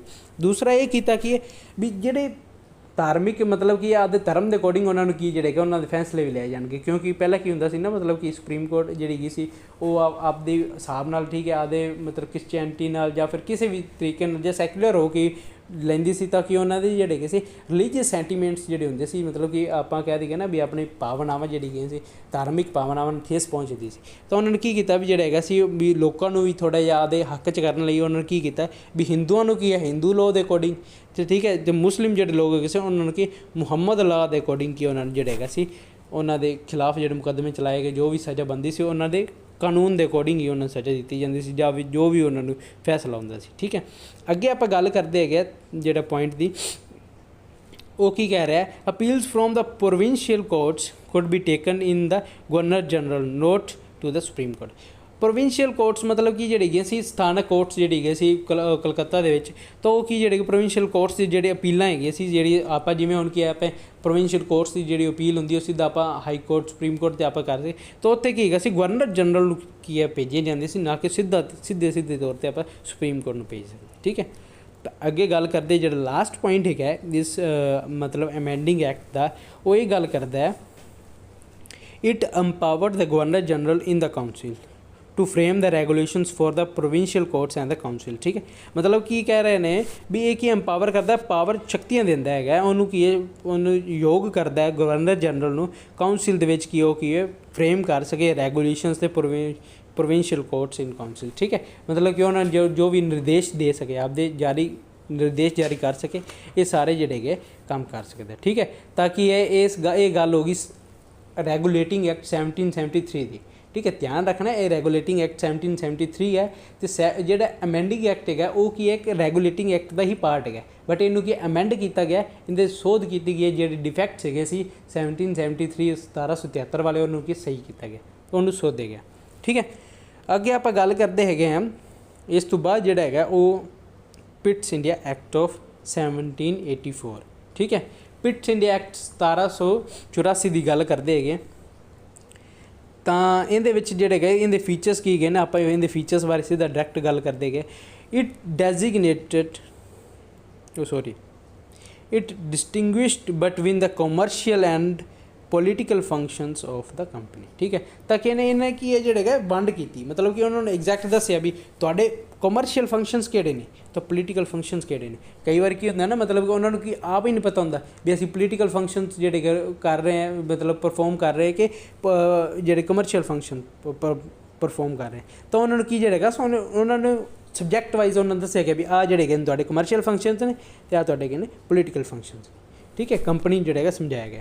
ਅੱਗੇ ਜਿਹੜਾ ਹੈਗਾ ਸੈਕਿੰਡ ਪੁਆਇੰਟ ਹੈਗਾ ਇਹਦੇ 'ਚ ਉਹ ਕੀ ਕਰ ਰਿਹਾ it allowed the court of directors to manage the commercial affairs to ਠੀਕ ਹੈ मतलब कि ਕਮਰਸ਼ੀਅਲ ਅਫੇਅਰਸ ਨੂੰ ਕੀ ਹੈ ਜਿਹੜਾ ਹੈਗਾ मतलब ਜੋ ਵੀ ਹੈਗੇ ਨੇ ਕਮਰਸ਼ੀਅਲ ਰਿਲੇਟਡ ਜਿਹੜੇ ਵੀ ਹੈਗੇ ਪੈਸੇ ਦੇ ਨਾਲ ਲੈਣ ਦੇਣ ਜਿਹੜਾ ਹੈਗਾ ਉਹ ਕੀ ਹੈ ਕੋਰਟ ਆਫ ਡਾਇਰੈਕਟਰਸ ਕੌਣ ਹੁੰਦੇ ਸੀ ਗਵਰਨਰ ਹੀ ਹੁੰਦੇ ਸੀ। ਠੀਕ ਹੈ, ਤਾਂ ਉਹ ਜਿਹੜੇ ਹੈਗੇ ਉਸ ਇਸ ਨੂੰ ਸੰਭਾਲਣਗੇ ਬਟ ਕ੍ਰੀਏਟਡ ਉਹਨਾਂ ਨੇ ਇੱਕ ਹੋਰ ਨਵੀਂ ਬੋਡੀ ਬਣਾਈ। ਇਹਨਾਂ ਨੂੰ ਕੀ ਹੈਗਾ ਸਿਰਫ ਕੀ ਹੈ ਜਿਹੜਾ ਹੈਗਾ ਸੀ ਕਮਰਸ਼ੀਅਲ ਅਫੇਅਰਸ ਨੂੰ ਕੀ ਮੈਨੇਜ ਕਰਨ ਵਾਸਤੇ ਰੱਖਿਆ ਗਿਆ ਸੀ। ਕਿਉਂਕਿ ਇਹਨਾਂ ਕੇ ਬਰਡਨ ਵੱਧ ਜਾਂਦਾ ਸੀ, ਕਿਉਂਕਿ ਕਿਸੇ ਵੀ ਪਰਸਨ 'ਤੇ ਇੱਕ ਤੋਂ ਲੈ ਕੇ ਮਤਲਬ ਕਿ ਰਿਸਪੋਂਸੀਬਿਲਿਟੀਜ਼ ਜ਼ਿਆਦਾ ਹੋਣਗੀਆਂ ਤਾਂ ਉਹ ਕੀ ਹੈ ਉਹਦੇ ਮਿਸਟੇਕਸ ਕਰਨ ਦੇ ਚਾਂਸਿਸ ਵੱਧ ਹੋਣਗੇ। ਅਤੇ ਇਸ ਕਰਕੇ ਕੀ ਹੋਏਗਾ ਉਹਨਾਂ ਨੇ ਦੇਖਿਆ ਵੀ ਕਈ ਵਾਰੀ ਕੀ ਹੁੰਦਾ ਸੀ ਮਿਸਟੇਕਸ ਹੁੰਦੀਆਂ ਸੀ ਗਵਰਨਰਸ ਕੋਲ, ਕੋਰਟ ਆਫ ਡਾਇਰੈਕਟਰਸ ਕੋਲੋਂ, ਤਾਂ ਉਹ ਕੀ ਕਰਦੇ ਸੀ ਉਹਨਾਂ ਨੇ ਕੀ ਹੈ ਜਿਹੜੇ ਕਿ ਨਵੀਂ ਬੋਡੀ ਬਣਾਏਗੀ ਜਿਹੜਾ ਕਿ ਬਰਡਨ ਕੱਟ ਸਕੇ। ਤਾਂ ਉਹਨਾਂ ਨੇ ਥੋੜ੍ਹਾ ਕਰਪਸ਼ਨ ਫਰੀ ਥੋੜ੍ਹਾ ਕੀਤਾ ਜੀ। ਤਾਂ ਉਹਨਾਂ ਨੇ ਕੀ ਕੀਤਾ but it created a new body called board of directors to manage the political affairs. ਠੀਕ ਹੈ, ਹੁਣ ਕੀ ਜਿਹੜਾ ਹੈਗਾ ਸੀ ਕੋਰਟ ਆਫ ਡਾਇਰੈਕਟਰਸ ਤਾਂ ਕੀ ਹੈ ਜਿਹੜਾ ਸਿਰਫ commercial function commercial affairs perform ਕਰਦਾ ਸੀ। ਠੀਕ ਹੈ, ਹੁਣ ਜਿਹੜਾ ਬੋਰਡ ਆਫ ਕੰਟਰੋਲ ਹੈਗਾ ਸੀ ਉਹ ਮੈਨੇਜ ਕਰਦਾ ਸੀ, ਉਹ ਪੋਲੀਟੀਕਲ ਅਫੇਅਰਸ ਮੈਨੇਜ ਕਰਦਾ ਸੀ ਵੀ ਕਿਵੇਂ ਲੋਕਾਂ ਦੇ ਵਿੱਚ ਜਿਹੜਾ ਹੈਗਾ ਲੋਕਾਂ ਦੀ ਪ੍ਰੋਬਲਮਸ ਹੈਗੀਆਂ ਨੇ ਜਾਂ ਫਿਰ ਕਿ ਕੋਈ ਵੀ ਜਿਹੜਾ ਹੈਗਾ ਮੁਕੱਦਮੇ ਜਾਂ ਕੁਛ ਵੀ ਹੈਗਾ ਉਹਨਾਂ ਨੂੰ ਜਿਹੜਾ ਹੈਗਾ ਸੰਭਾਲਣ ਤਾਂ ਉਹਨੂੰ ਸੰਭਾਲਿਆ ਗਿਆ। ਠੀਕ ਹੈ, ਇਹ ਜਿਹੜਾ ਹੈਗਾ ਸੀ ਫਸਟ ਟਾਈਮ ਜਿਹੜਾ ਹੈਗਾ ਪੂਰੇ ਇੰਡੀਆ ਦੇ ਵਿੱਚ ਜਿਹੜਾ ਹੈਗਾ ਸੀ it established a system of double government. ਠੀਕ ਹੈ, ਤਾਂ ਡਬਲ ਗਵਰਨਮੈਂਟ ਦੀ ਜਿਵੇਂ ਹੁਣ ਆਪਾਂ ਪ੍ਰੈਜ਼ੈਂਟ ਟਾਈਮ ਦੇ ਵਿੱਚ ਕੀ ਹੈ ਆਪਣੇ ਜਿਵੇਂ ਇੱਕ ਆਪਾਂ ਸਟੇਟ ਲੈਵਲ 'ਤੇ ਲਾ ਲਈਏ ਤਾਂ ਆਪਣੇ ਕੋਲ ਕੀ ਹੈ ਦੋ ਹੀ ਸਰਕਾਰਾਂ ਹੁੰਦੀਆਂ ਨੇ, ਇੱਕ ਕੀ ਹੁੰਦੀ ਹੈ ਆਪਣੇ ਕੋਲ ਸਟੇਟ ਲੈਵਲ 'ਤੇ ਅਤੇ ਦੂਸਰੀ ਕੀ ਹੁੰਦੀ ਹੈ ਆਪਣਾ ਪੰਚਾਇਤ ਲੈਵਲ 'ਤੇ ਹੁੰਦੀ ਹੈ। ਠੀਕ ਹੈ, ਪੰਚਾਇਤ ਵੀ ਇੱਕ ਆਪਣੇ ਵਾਸਤੇ ਕੀ ਹੁੰਦਾ ਗਵਰਨਮੈਂਟ ਹੀ ਹੈ ਨਾ। ਤਾਂ ਇਸ ਤਰ੍ਹਾਂ ਕੀ ਹੈਗਾ ਸੀ ਮਤਲਬ ਡਬਲ ਗਵਰਨਮੈਂਟ ਜਿਹੜੀ ਗਈ ਸੀ ਸ਼ੁਰੂਆਤ ਹੋਈ ਸੀ ਪਿਟਸ ਇੰਡੀਆ ਐਕਟ 1784 ਦੇ ਵਿੱਚ। ਤਾਂ ਕੀ ਕੁਐਸਚਨ ਇਹ ਬਣ ਸਕਦਾ ਵੀ ਸਭ ਤੋਂ ਪਹਿਲਾਂ ਜਿਹੜਾ ਹੈਗਾ ਸੀ ਕਿਹੜੇ ਐਕਟ ਦੁਆਰਾ ਜਿਹੜੇ ਹੈਗੇ ਸੀ ਭਾਰਤ ਵਿੱਚ ਦੋਹਰੀ ਜਿਹੜੀ ਹੈਗੀ ਸੀ ਸਰਕਾਰ ਦੀ ਜਿਹੜੀ ਹੈਗੀ ਸੀ ਸਥਾਪਨਾ ਹੋਈ, ਤਾਂ ਮਤਲਬ ਕਿ ਸ਼ੁਰੂਆਤ ਹੋਈ ਤਾਂ ਉਹ ਕੀ ਹੈਗੇ ਪਿਟਸ ਇੰਡੀਆ ਐਕਟ 1784 ਦੇ ਵਿੱਚ। ਠੀਕ ਹੈ, ਅੱਗੇ ਆਪਾਂ ਗੱਲ ਕਰਦੇ ਹੈਗੇ ਹਾਂ ਜਿਹੜਾ ਲਾਸਟ ਪੁਆਇੰਟ ਹੈਗਾ ਪਿਟਸ ਇੰਡੀਆ ਐਕਟ ਦਾ, ਉਹਦੇ ਵਿੱਚ ਆਪਾਂ ਗੱਲ ਕਰਦੇ ਹਾਂ it empower the board of control British parliament. ठीक है, बोर्ड ऑफ कंट्रोल की ब्रिटिश पार्लियामेंट ही है। ठीक है, to supervise and direct all the operations of the civil and the military government or revenues of the British possessions in India. मतलब की है इस पॉइंट का मतलब ये है भी ये बोर्ड ऑफ कंट्रोल ਨੂੰ ਕੀ ਐਮਪਾਵਰ ਕਰਦੀ ਉਹਨੂੰ ਸ਼ਕਤੀ ਪ੍ਰਦਾਨ ਕਰਦੀ ਹੈਗੀ ਹੈ ਡਾਇਰੈਕਟ। ਠੀਕ ਹੈ, ਡਾਇਰੈਕਟ ਆਲ ਦ ਆਪਰੇਸ਼ਨਸ। ਠੀਕ ਹੈ, ਮਤਲਬ ਕਿ ਸੁਪਰਵਾਈਜ਼ ਕਰ ਸਕੇ ਤਾਂ ਉਹਨਾਂ ਨੂੰ ਕੀ ਡਾਇਰੈਕਟ ਕਰ ਸਕਦੇ, ਮਤਲਬ ਉਹਨਾਂ ਨੂੰ ਇੱਕ ਦਿਸ਼ਾ ਦੇ ਸਕੇ ਓਪਰੇਸ਼ਨਸ ਇਨ ਸਿਵਲ ਮਿਲਟਰੀ ਗਵਰਨਮੈਂਟ। ਠੀਕ ਹੈ, ਮਤਲਬ ਸਿਵਲ ਮਿਲਟਰੀ ਗਵਰਨਮੈਂਟ ਵੀ ਮਤਲਬ ਇਸ ਤਰ੍ਹਾਂ ਜਿਹੜਾ ਹੈਗਾ ਤੁਸੀਂ ਜਿਹੜਾ ਹੈਗਾ ਸਿਵਲ ਜਿਹੜੇ ਹੈਗਾ ਅਫੇਅਰਸ ਚਲਾਉਣੇ ਨੇ ਵੀ ਐਸ ਲੈਵਲ 'ਤੇ ਜਿਹੜਾ ਹੈਗਾ ਤੁਸੀਂ ਪੋਜੀਸ਼ਨਸ ਰੱਖੀਆਂ ਨੇ, ਇਸ ਤਰ੍ਹਾਂ ਲੋਕਾਂ ਨੂੰ ਜਿਹੜਾ ਹੈਗਾ ਉਹਨਾਂ ਤੋਂ ਰੈਵਨਿਊ ਕਲੈਕਟ ਕਰਨਾ ਹੈ, ਫਿਰ ਤੁਸੀਂ ਕੀ ਹੈ ਜਿਹੜਾ ਹੈਗਾ ਸਾਨੂੰ ਭੇਜਣਾ ਜੇ ਕੋਈ ਵੀ ਜਿਹੜਾ ਹੈਗਾ ਸੀ ਇਹ ਸਾਰੇ ਜਿਹੜੇ ਹੈਗੇ ਸੀ ਉਹਨਾਂ ਨੂੰ ਕੀ ਸ਼ਕਤੀਆਂ ਪ੍ਰਦਾਨ ਕੀਤੀਆਂ ਗਈਆਂ ਸੀ ਬ੍ਰਿਟਿਸ਼ ਪਾਰਲੀਮੈਂਟ ਨੂੰ ਹੀ। ਠੀਕ ਹੈ, ਤਾਂ ਪਿਟਸ ਇੰਡੀਆ ਐਕਟ ਦੇ ਵਿੱਚ ਹੈਗੀ ਸੀ। ਅੱਗੇ ਆਪਾਂ ਗੱਲ ਕਰਦੇ ਐਕਟ ਆਫ 1786 1786 ਦੇ ਐਕਟ ਦੇ ਵਿੱਚ ਕੀ ਹੋਇਆ ਸੀ ਆਪਾਂ ਗੱਲ ਕਰਦੇ ਹਾਂ in 1786 lord Cornwallis was appointed as the governor general of Bengal. ਠੀਕ ਹੈ, ਤਾਂ ਪਹਿਲੇ ਕੌਣ ਸੀ ਗਵਰਨਰ ਜਨਰਲ ਵਾਰਨ ਹੈਸਟਿੰਗ। ਠੀਕ ਹੈ, ਇਸ ਤੋਂ ਬਾਅਦ ਜਿਹੜਾ ਹੈਗਾ 1786 ਦੇ ਵਿੱਚ ਜਿਹੜਾ ਹੈਗਾ ਸੀ ਲਾਰਡ ਕਾਰਨਵਾਲਿਸ ਜਿਹੜੇ ਹੈਗੇ ਸੀ ਉਹ ਕੀ ਆ ਅਪੋਇੰਟ ਕੀਤਾ ਗਿਆ ਉਹਨਾਂ ਨੂੰ ਕੀ ਹੈ ਗਵਰਨਰ ਜਨਰਲ ਆਫ ਬੰਗਾਲ। ਠੀਕ ਹੈ, ਹੀ ਪਲੇਸਡ 2 ਡਿਮਾਂਡਸ। ਠੀਕ ਹੈ, ਤਾਂ ਉਹਨਾਂ ਨੇ ਕੀ 2 ਡਿਮਾਂਡਸ ਜਿਹੜੀ ਹੈਗੀ ਸੀ ਰੱਖੀਆਂ ਸੀ ਜਿਹੜੇ ਕਿ ਅਸੈਪਟ ਵੀ ਕੀਤੀਆਂ ਗਈਆਂ। ਠੀਕ ਹੈ, ਉਸ ਪੋਸਟ ਵਾਸਤੇ he should be given the power to override the decisions of the council in the special cases. ਠੀਕ ਹੈ, ਉਹਨੇ ਕਿਹਾ ਵੀ ਜਿਹੜਾ ਹੈਗਾ ਸੀ ਵੀ ਕਾਉਂਸਿਲ ਜਿਹੜੀ ਹੈਗੀ ਨਾ ਕਾਉਂਸਿਲ ਜੋ ਫੈਸਲੇ ਲਏਗੀ ਜੋ ਉਹਨੂੰ ਲੱਗਿਆ ਵੀ ਕੁਛ ਕੁ ਜਿਹੜੇ ਹੈਗੇ ਸੀ ਉਹਨੇ ਮਤਲਬ ਕੀ ਹੈ ਸਪੈਸ਼ਲ ਕੇਸ ਦੱਸੇ ਸੀ, ਤਾਂ ਉਸ ਅਕੋਰਡਿੰਗ ਉਹਨੇ ਕੀ ਕਿਹਾ ਵੀ ਜੇਕਰ ਕੋਈ ਵੀ ਕਾਉਂਸਿਲ ਜਿਹੜੀ ਹੈ ਮਤਲਬ ਕਾਉਂਸਿਲ ਜਿਹੜੀਆਂ ਬਣਾਈਆਂ ਗਈਆਂ ਬੋਰਡ ਆਫ ਕੰਟਰੋਲ ਜਾਂ ਵਗੈਰਾ ਇਸ ਤਰ੍ਹਾਂ ਬਣਾਈਆਂ ਗਈਆਂ, ਤਾਂ ਉਹਨਾਂ ਨੂੰ ਕੀ ਜੋ ਵੀ ਜੇ ਕਾਉਂਸਿਲ ਕੋਈ ਵੀ ਫੈਸਲਾ ਲਵੇਗੀ ਜੇ ਉਹਨੂੰ ਲੱਗਿਆ ਵੀ ਇਹ ਗਲਤ ਹੈ ਤਾਂ ਉਹ ਕੀ ਹੈ ਉਹਨਾਂ ਨੂੰ ਕੀ ਓਵਰਰਾਈਡ ਕਰੇਗਾ, ਮਤਲਬ ਉਹਨਾਂ ਨੂੰ ਕੀ ਹੈ ਖਾਰਿਜ ਕਰਕੇ ਜਿਹੜਾ ਹੈਗਾ ਆधा ਫੈਸਲਾ ਦੇਵੇਗਾ। ਦੂਸਰਾ ਉਹਨੇ ਕੀ ਕਿਹਾ ਸੀ he should also be a commander in chief. Commander in chief ਮਤਲਬ ਕਿ ਪੂਰੇ ਦੇਸ਼ ਦੇ ਵਿੱਚ ਈਸਟ ਇੰਡੀਆ ਕੰਪਨੀ ਦੇ ਜਿੰਨੇ ਵੀ ਵਰਕਰਸ ਜਾਂ ਫਿਰ ਜੋ ਵੀ ਹੈਗਾ ਕੰਮ ਕਰਦੇ ਨੇ ਉਹਦੇ ਅੰਡਰ ਹੀ ਕੰਮ ਕਰਨਗੇ, ਉਹ ਸੁਪਰੀਮ ਪਰਸਨ ਹੋਏਗਾ। ਠੀਕ ਹੈ, ਤਾਂ ਇਹ ਉਹਨੇ ਕੀ ਗੱਲ ਕੀਤੀ ਸੀ। ਠੀਕ ਹੈ, ਤਾਂ ਇਹਦੀ ਜਿਹੜੀ ਹੈਗੀ ਸੀ ਡਿਮਾਂਡਸ ਜਿਹੜੀ ਹੈਗੀ ਸੀ ਪੂਰੀਆਂ ਵੀ ਕੀਤੀਆਂ ਗਈਆਂ। ਠੀਕ ਹੈ, ਆਈ ਹੋਪ ਤੁਹਾਨੂੰ ਇਹ ਸਾਰਾ ਜਿਹੜਾ ਹੈਗਾ ਸਮਝ ਆ ਰਿਹਾ। ਠੀਕ ਹੈ, ਜੇ ਨਾ ਸਮਝ ਆਏ ਤਾਂ ਤੁਹਾਨੂੰ ਇੱਕ ਰਿਕੁਐਸਟ ਹੈਗੀ ਤੁਸੀਂ ਕਮੈਂਟ ਸੈਕਸ਼ਨ ਦੇ ਵਿੱਚ ਤੁਸੀਂ ਦੱਸਿਆ ਕਰੋ ਸਰ ਸਲੋ ਚੱਲੋ, ਤੁਸੀਂ ਇਸ ਤਰ੍ਹਾਂ ਪੜ੍ਹਾਓ ਜਾਂ ਇਸ ਤਰ੍ਹਾਂ ਤੁਸੀਂ ਆਪਦੇ ਸੁਜੈਸ਼ਨ ਦੇ ਸਕਦੇ ਵੀ ਤੁਸੀਂ ਜਿਹੜਾ ਹੈਗਾ ਥੋੜ੍ਹਾ ਜਿਹਾ ਮਤਲਬ ਕੀ ਹੈ ਲਿਮਟਿਡ ਪੜ੍ਹਾ ਦਿੱਤਾ ਕਰੋ, ਜਾਂ ਫਿਰ ਕੀ ਨੋਟਸ ਦੇ ਵਿੱਚ ਕੁਛ ਤੁਹਾਨੂੰ ਲੱਗਦਾ ਪ੍ਰੋਬਲਮਸ ਹੈਗੀ ਰਾਈਟਿੰਗ ਨਹੀਂ ਸਮਝ ਲੱਗੀ ਅਤੇ ਕਿਸੇ ਵੀ ਤਰ੍ਹਾਂ ਦੀ ਪ੍ਰੋਬਲਮ ਆਉਂਦੀ ਤਾਂ ਤੁਸੀਂ ਕਮੈਂਟਸ ਦੇ ਵਿੱਚ ਦੱਸ ਸਕਦੇ, ਤੁਸੀਂ ਆਪਦੀ ਐਡਵਾਈਸ ਵੀ ਦੇ ਸਕਦੇ। ਠੀਕ ਹੈ, ਤਾਂ ਅੱਗੇ ਆਪਾਂ ਗੱਲ ਕਰਦੇ charter act of 1793। Charter act 1793 ਦੀ ਗੱਲ ਕਰਦੇ ਹੈ। ਇਟ ਆਪਾਂ ਇਹਦੇ ਜਿਹੜੇ ਹੈਗੇ ਸੀ ਆਪਾਂ ਪ੍ਰੋਵੀਜ਼ਨਸ ਦੀ ਸਿੱਧਾ ਗੱਲ ਕਰਦੇ ਹੈਗੇ।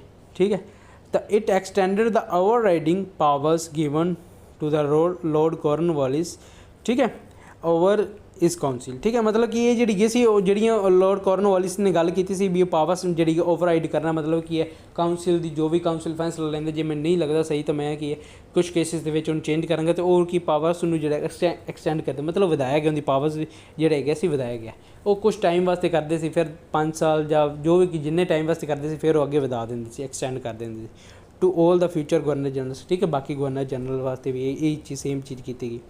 अगे चार्टर एक्ट ऑफ 1793 की अगे आप सैकेंड पॉइंट की गल करिए, it gave the governor general more powers and control over the government of the subordinate presidencies of Bombay and Madras, ठीक है। तो गवर्नर जनरल की है ज़्यादा पावर्स दी गई ताकि वो कंट्रोल कर सके उत्थों दी सरकारां, सबॉर्डिनेट प्रेजिडेंसीज, सबॉर्डिनेट मतलब कि जी उनके नाल जी संबंधित होंदियां, ठीक है। वो किन्हां दियां? बॉम्बे तो मद्रास दियां, ठीक है। बॉम्बे तो मद्रास दे विच, क्योंकि बॉम्बे तो मद्रास उस टाइम बहुत ज़्यादा ਵੱਡੇ इलाके है, ਹੁਣ तरह नहीं है, मतलब जिमें ਹੁਣ बंगाल रह गया इस तरह नहीं है। अगे आप थर्ड पॉइंट की गल करते हैं, it extended the trade monopoly, ठीक है। It extended the trade monopoly of company in India for another period of 20 years, ठीक है। तो उन्होंने की किया जोड़ा है 20 साल वास्ते जोड़ा है ट्रेड मोनोपली का मतलब होंगे एकाधिकार, ठीक है। उन्होंने की अधिकार प्राप्त होए सी ना, अधिकार उन्होंने जोड़े मतलब प्राप्त किए आप दीवानी राइट्स जी उन्होंने प्राप्त किए शाह आलम तो, एवं कि उन्होंने की जोड़े मतलब परमिशन तो उन्होंने ली हुई सी, बट ये चला के इन्होंने परमिशन लैन का वल है, ठीक है। तो ये की करते सी, मतलब कि ये लोगों को कील के उन्होंने लगता सी भी जिमें ये साढ़े हिमायती है ने, बट पिछे पता लगता होंगे भी हिमायती कौन होंगे तो कौन किमें होंगे, ठीक है। तो इवें की होया भी उन्होंने की जोड़ा उन्होंने जोड़े ब्रिटिश पार्लीमेंट ने की किया भी इन्होंने ट्रेडिंग राइट्स की वधा दिता गया, क्यों? क्योंकि की होंदा सी भी मतलब रेवेन्यू जनरेट हो रहा सी, उन्होंने बैठे बैठे उन्होंने होर की चाहिए सी, तो मेन परपज सब तो पहले उन्होंने परपज है यही है पैसा कमाना, तो सब तो ज़्यादा रॉ मटीरियल कच्चा माल इत्थे हुंदा सी, सब तो ज़्यादा बेनीफिट उन्होंने इत्थे सी, रेवेन्यू जनरेट बहुत ज़्यादा हुंदा सी। कॉटन वर्ल्ड की सब तो बेस्ट कॉटन इत्थे सी उस टाइम, ठीक है। तो हुण आपां की वैसटर्न वीयर्स पाने आपां उत्थों के कपड़े, बट की है जी कॉटन होंगी जो कुछ भी होंगे रॉ मटीरियल इत्थों ही जाता है, उत्थे बनता मैनुफैक्चर होंगे, फिर इत्थे आंदा है वही लोग अपने जोड़े वैसटर्न वीयर इत्थे पाते हैं, तो उन्हें लगता भी आप फॉरन दे पाई फिरने।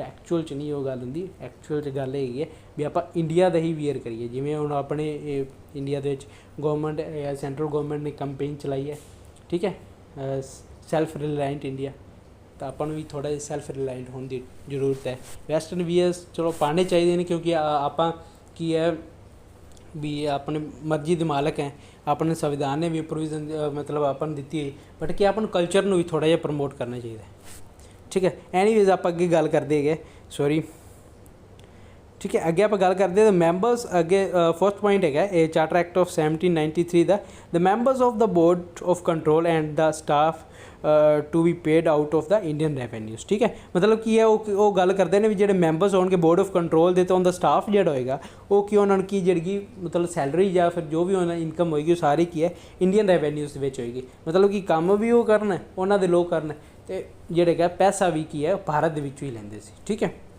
तो ये जोड़े सी प्रोविजन दी गई charter act of 1793 the. I hope तुहानूं समझ लग रही होएगी। तो अगे आप चलते हैं, अगे आप गल करते चार्टर एक्ट ऑफ 1813 की, ठीक है। चार्टर एक्ट 1813 दे विच की गल की गई, इन मतलब की है ना गल की गई भी जोड़े है अबोलिश करेंगे ट्रेड मोनोपली की, ठीक है, भी ट्रेड खत्म कर देंगे। तो आप गल करते अगे फर्स्ट पॉइंट की गल करते, it abolish the trade monopoly of the company in India, that is the Indian trade was thrown open to all British merchants, ठीक है। मतलब कि किया ना भी ट्रेड मोनोपली खत्म कर दी, हुण की है भी इंडिया कंपनी अगे की सी सिर्फ कंपनी कर सकती सी, सिर्फ कंपनी जोड़े सी कंपनी के जो भी मैंबर्स होंगे कंपनी के स्टाफ जोड़े इतने की ट्रेड कर सकते, बट हुण की किया गया भी इंडिया के की है भी ट्रेड ओपन कर दिता गया, जिमें अपने की अगे आप इकोनॉमी स्टार्ट खोली सी ना 1991 ਦੇ ਵਿੱਚ LPG, ਐਵੇਂ ਕਿ ਉਹਨਾਂ ਨੇ ਕੀ ਕੀਤਾ ਉਵੇਂ ਹੀ ਨਹੀਂ, मतलब कि उन्होंने की सिर्फ कि ट्रेड वास्ते हरेक परसन वास्ते जोड़ा है उन्होंने ओपन कर दिता भी कोई भी परसन इतने आके ब्रिटिश मर्चेंट परसन जोड़ा आके इतने कि व्यापार कर सकते, ठीक है। तो ये कदों तक रहा? It continued the monopoly of the company over trade in T and trade with China. ठीक है, तो ये जो है टी वास्ते, चाह वास्ते, मेनली चाह वास्ते इन्होंने की ट्रेड जो है लगातार स्टार्ट की रखा, शुरू की रखा, तो चाइना नाल ट्रेड इन्होंने शुरू की रखा। ठीक है, ब्रिटिशर्स ने तो कंपनी ने। ठीक है, कंपनी की कंपनी दे विच बाकी कंपनी की मोनोपली खत्म कर दी गई, सिर्फ इत्ते जो है चार्टर एक्ट 1813 दे विच सिर्फ एक जो है उन्होंने को राइट रह गया वो की सी सिर्फ चाह तो वो की जो है जो व्यापार करते, बाकी जो उन्होंने व्यापार चाइना नाल उवें चल रहा सी। ठीक है, अगे आप गल करते हैं सैकेंड पॉइंट की। तो सैकेंड पॉइंट के किया गया, it asserted the sovereignty of the British crown over the company's territories in India. ठीक है, मतलब कि अजर्ट किया गया, मतलब कि उन्होंने विश्वास दिलाया गया कि मतलब कि भी जी सोवेनिटी की है, मतलब ब्रिटिश क्राउन की है इतने कि सोवरेन वो परसन होंगे जोड़ा कि है ना तो कि बाहरी प्रैशर होंगे कोई, ना कोई अंदरूनी प्रैशर होंगे। मतलब कि जिमें हम भारत के लोग की प्रैशर करन, ठीक है, तो मतलब किसी भी डिसीजन वास्ते भी असी जो लोग है तो डिसीजन भी गलत है, अपनी डिसीजन अपनी कंट्री वास्ते हार्मफुल है, या फिर बाहर की स्टेट की अपन की प्रैशराइज करे। जिमें कि अपना जो रशिया यूक्रेन वॉर है तो इंडिया की कई कंट्रीज ने प्रैशराइज किया, या फिर रिक्वेस्ट भी की, प्रैशराइज ही किया एक तरह इमोशनल ब्लैकमेल। तो उस टाइम भी कि जो है इंडिया की एक सोवरन कंट्री ही तरह जो है उन्हें बिहेव किया भी उन्होंने कोई फर्क नहीं पैंदा सी कि अंदर के लोग की कह रहे हैं, बाहर के लोग की कह रहे हैं। उन्हें आपका जस्ट स्टैंड रखा भी वो की है हरेक बारी रशिया के खिलाफ की है वोट करने जो है खिलाफ, मतलब रशिया के खिलाफ नहीं जाता उन्हें खिलाफ वोट नहीं करता, हरेक बार अबसटेन कर देंगे से, मतलब किसी ने वोट नहीं करता ना अमेरिका मतलब की है नेटो के तरफ जाता सी तो ना किसी और तरफ जाता सी। इस तरह सेम की है अगे आप गल करते गए थर्ड पॉइंट वाल। ठीक है, तो सोवेनिटी का तुहानूं समझ, आई होप तुहानूं समझ लग गई होएगी। बाकी आप जो प्रस्तावना करांगे तो उनके आप प्रीएम्बल की गल करांगे तो आप जरूर गल करांगे। ठीक है, सोवेनिटी की अगे जो है थर्ड पॉइंट है, it allowed the Christian missionaries to come to India for enlightening people. ठीक है, एनलाइटन मतलब कि है भी क्रिश्चियन मिशनरीज में क्या गया, मतलब क्रिश्चियन जो क्रिस्ट लोग है उन्होंने क्या गया भी तुम इतने आओ तो लोगों को की जो है उन्होंने आपके धर्म बारे चानना पान भी इस तरह जो है क्रिश्चियन लोग इस तरह मतलब कि जो भी उन्होंने है ठीक है रिचुअल्स है उन्होंने की जो है तो फॉलो कराओ। ठीक है, अगे आप फोर्थ पॉइंट की गल करते हैं, this act provided for the spread of western education among inhabitants of British territories in India. ठीक है, मतलब कि ब्रिटिश टैरेटरीज के जो भी लोग है जो भी लोग इनहैबिटेंट मतलब रहने वाले लोग उन्होंने की वैसटर्न एजुकेशन की जोड़े से प्रदान की जाए, इस करके इस एक्ट के उन्होंने की ये भी अधिकार दे दिता गया भी जो तुम की जी आदि वैसटर्न एजुकेशन है उन्होंने इतने स्प्रैड करो, उन्होंने इतने की जोड़ा फैलाओ। ठीक है, एक क्वेश्चन बन सकता है भी चार्टर एक्ट 1813 की है तो उन्हें अपने एक ऑप्शन ये भी हो सकती, जहाँ फिर यह कहा जा सकता है जोड़ा भी किस एक्ट के थ्रू जो है वैसटर्न एजुकेशन भारत में जी सब तो पहला आई, तो सब तो पहला जोड़ा ऑफिशियली जी सब तो पहला की 1813 के आई। पहला चाहे थोड़ी बहुत ही चलती रही, जो ऑफिशियल गल की गई ना ऑफिशियल डाटा अपन पता होना ही चाहिए। ठीक है, अगे आप गल करते हैं, it authorise the local government in India to impose taxes on persons. ठीक है, तो लोकल गवर्नमेंट्स जोड़े लोकल गवर्नमेंट्स जिमें हम आप प्रेजेंट पंचायत से। ठीक है, उवें कि तो उस टाइम लोकल गवर्नमेंट्स की जोड़ा इंपो भी जोड़े लोगों के उत्ते जोड़ा टैक्स इंपोज करने का जोड़ा उन्होंने मतलब हक दिते गए, अधिकार दिते गए भी तुम जोड़े टैक्स उन्होंने टैक्स लगाओ तो टैक्स इकट्ठा करो, तो जेकर कोई परसन नहीं टैक्स देता सी तो उन्होंने पुनिश करने के अधिकार भी इन्होंने दिते जाते, मतलब कि उन्होंने कि किसी भी तरह पुनिश कर सकते। ठीक है, तो आई होप तुहानूं ये लैक्चर वधिया लग्या होएगा। तो दो एक्ट्स जोड़े है रह चुके हैं। ठीक है, तो अज लिए आई थिंक सो इन्ना काफ़ी है। तो आप कल जोड़ा है कल तुहाडे लई एक सैपरेट वीडियो ले आवांगे सिर्फ कंपनी रूल वास्ते। ठीक है, दो वीडियोज़ विच आप कंपनी रूल के दो सिर्फ चार्टर है, एक चार्टर एक्ट जोड़ा है 1833 जो रह गया। ठीक है, मतलब कि 58 वाला, तो उस तो बाद की आप करा जोड़ा है क्राउन रूल जोड़ा है वो भी आप कोशिश करा कल ही उनकी क्लास ले आती जाएगी। ठीक है, तो ये की होएगा भी तुहाडा जोड़ा है कंपनी रूल दे एक लैक्चर होएगा। ठीक है, तो क्राउन रूल का एक लैक्चर होएगा, जिंदे नाल तुहानूं थोड़े डिफरेंस भी पता लग जाए भी की है ਕੰਪਨੀ ਰੂਲ ਦੇ ਵਿੱਚ ਕੀ ਸੀ, ਸਿਰਫ ਕੰਪਨੀ ਈਸਟ ਇੰਡੀਆ ਕੰਪਨੀ ਹੀ ਇੱਥੇ ਜਿਹੜਾ ਹੈਗਾ ਆਪਣੇ ਦੇਸ਼ 'ਤੇ ਜਿਹੜਾ ਹੈਗਾ ਸੀ ਰੂਲ ਕਰਦੀ ਸੀ। ਠੀਕ ਹੈ, ਮਤਲਬ ਕਿ ਬ੍ਰਿਟਿਸ਼ ਪਾਰਲੀਮੈਂਟ ਉੱਥੋਂ ਜਿਹੜੇ ਅਧਿਕਾਰ ਦਿੰਦੇ ਸੀ, ਆਦੇ ਨਿਰਦੇਸ਼ ਦਿੰਦੇ ਸੀ, ਅਤੇ ਉਹ ਇੱਥੇ ਆਪਣੇ ਕੰਟਰੀ ਦੇ ਵਿੱਚ ਇੰਪਲੀਮੈਂਟ ਕਰਦੇ ਸੀ। ਬਟ ਕੀ ਹੈ, ਕਰਾਊਨ ਰੂਲ ਦੇ ਵਿੱਚ ਕੀ ਹੈਗਾ ਸੀ, ਸਿੱਧੇ ਤੌਰ 'ਤੇ ਕੀ ਬ੍ਰਿਟਿਸ਼ ਪਾਰਲੀਮੈਂਟ ਦੇ ਲੋਕ ਇੱਥੇ ਆ ਕੇ ਜਿਹੜੇ ਹੈਗੇ ਸੀ ਬੈਠ ਕੇ ਜਿਹੜੇ ਹੈਗੇ ਸੀ ਆਪਣੇ ਲੋਕਾਂ ਦੇ ਜਿਹੜਾ ਹੈਗਾ ਸੀ ਰਾਜ ਕਰਦੇ ਸੀ, ਉਹਨਾਂ 'ਤੇ ਰੂਲ ਕਰਦੇ ਸੀ। ਠੀਕ ਹੈ, so thank you so much for watching my video. Please subscribe my channel mister Singh education. I hope ਤੁਸੀਂ ਲੈਕਚਰ ਪਸੰਦ ਕੀਤੇ ਹੋਏਗਾ। ਜੇ ਤੁਹਾਨੂੰ ਕਈ ਵਾਰ ਲੱਗਦਾ ਹੈ ਵੀ ਕੁਛ ਜਿਹੜੀ ਇੰਪਰੂਵਮੈਂਟ ਦੀ ਜ਼ਰੂਰਤ ਹੈ ਜਾਂ ਕੁਛ ਵੌਇਸ ਕੁਆਲਿਟੀ ਹੌਲੀ ਹੌਲੀ ਮੈਂ ਇੰਪਰੂਵ ਕਰਨ ਦੀ ਕੋਸ਼ਿਸ਼ ਕਰਾਂਗਾ ਜਿਵੇਂ ਥੋੜ੍ਹਾ ਟਾਈਮ ਪਏਗਾ। ਠੀਕ ਹੈ, ਤਾਂ ਇਹ ਤੁਸੀਂ ਤੁਹਾਡੀ ਪ੍ਰੋਬਲਮ ਨੂੰ ਥੋੜ੍ਹਾ ਐਡਜਸਟ ਕਰੋ। ਬਾਕੀ ਜੇਕਰ ਹੋਰ ਕੋਈ ਕੰਟੈਂਟ 'ਚ ਤੁਹਾਨੂੰ ਪ੍ਰੋਬਲਮ ਲੱਗ ਰਹੀ ਹੈ ਜਾਂ ਤੁਹਾਨੂੰ ਨੋਟਸ ਜੇਕਰ ਚਾਹੇ PDF ਫੋਰਮ 'ਚ ਚਾਹੀਦੇ ਨੇ, ਮੈਂ ਉਹ ਵੀ ਪ੍ਰੋਵਾਈਡ ਕਰ ਦਾਂਗਾ, ਬਟ ਉਹ ਵੀ 1-2 ਦਿਨ ਰੁਕੋ। ਬਟ ਤੁਸੀਂ ਕਮੈਂਟਸ ਵਿੱਚ ਦੱਸਣਾ ਵੀ ਤੁਹਾਨੂੰ ਕੀ ਚੀਜ਼ਾਂ ਦੀ ਰਿਕੁਆਇਰਮੈਂਟ ਹੈਗੀ ਹੈ। ਜੇ ਤੁਹਾਨੂੰ ਇੱਦਾਂ ਵੀ ਸਹੀ ਲੱਗ ਰਿਹਾ, ਜੇ ਨੋਟਸ ਬਣੇ ਹੋਏ ਸਹੀ ਹਨ ਤਾਂ ਠੀਕ ਹੈ, ਮੈਂ ਇਸ ਤਰ੍ਹਾਂ ਐਡਜਸਟ ਕਰ ਲਾਂਗੇ। ਜੇ ਨਹੀਂ, ਜੇ ਤੁਹਾਨੂੰ ਲੱਗਦਾ ਵੀ ਤੁਹਾਨੂੰ PDF ਚਾਹੀਦੀਆਂ ਨੇ, ਠੀਕ ਹੈ, ਤਾਂ ਉਹ ਵੀ ਆਪਾਂ ਜਿਹੜਾ ਹੈਗਾ ਮੈਂ ਕੋਸ਼ਿਸ਼ ਕਰਾਂਗਾ। So thank you so much for watching my video.